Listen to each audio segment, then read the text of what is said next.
Where your treasure is, there will your heart be also. God has hidden unlimited treasures in His Word. Every time we open it, we can discover a new treasure, or admire an old one. What will we find today? Let's dig in. Here's Carla Early with Treasure Hunt in the Word. By the time the prophet Isaiah came on the scene in the Old Testament, the people of Israel had pretty much rejected God. King Josiah turned the nation back to the Lord, but that revival didn't last long. When Josiah died, the people went right back to worshiping idols. God sent Jeremiah to continually warn them, even though the Lord told him they wouldn't listen. Throughout the book of Jeremiah, the Lord gives him such good illustrations to use to show the people, and I believe to show us today, how their nation had forsaken the one and only true God. One of these illustrations is in Jeremiah 2:13.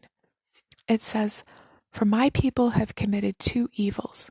They have forsaken me, the fountain of living waters, to hew cisterns for themselves, broken cisterns that can hold no water."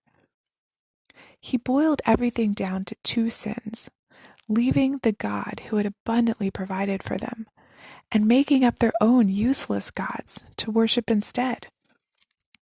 In the day of flushing toilets and tap water, we really can't fully appreciate this illustration.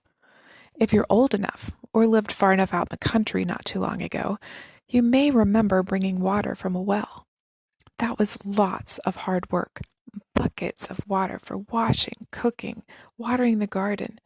It was unending, back-breaking labor. But if there was no water, well, you just couldn't live long. In the setting of the United States, people tried to gravitate towards stable water sources, usually a river, and the closer the better. As we've discussed in previous podcasts, the Lord often equates Himself with living water, or a flowing river, one that's moving with clean, fresh, usable water.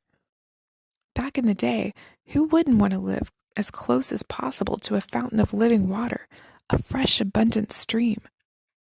With plentiful water, you'd have healthy crops, a source of life flowing past you anytime you needed it. For the Israelites, they had the Lord God, their protector, their gracious, dependable source of life and sustenance, both physically and spiritually. But they refused Him. They had a stream flowing right through their backyard, but they ignored it. Instead, they worked to make cisterns. I wasn't sure what a cistern was exactly, so I looked it up. A cistern collects rainwater. It's not as deep as a well, so it doesn't go all the way down to the groundwater level. Cisterns are especially handy in dry areas without a reliable source of water. However, the water they collect in a cistern should not be used as drinking water, only for washing or watering plants, because the water is stagnant. It just sits there.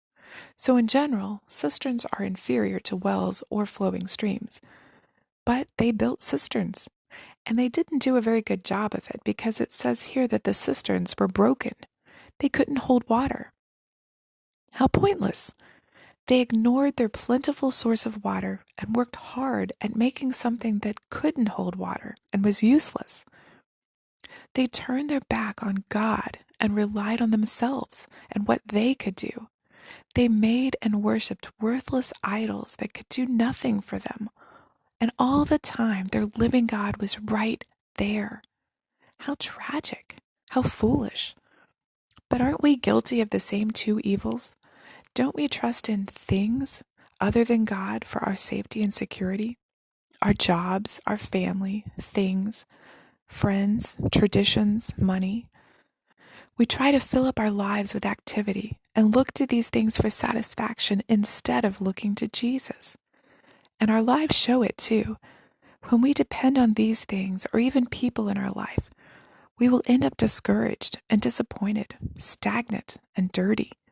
But when we go to the Lord for fulfillment and depend on Him instead of on other people, our own work or things, into our lives will flow joy, peace, refreshment. Where are you getting your water? You can contact us at treasurehuntinttheword@gmail.com.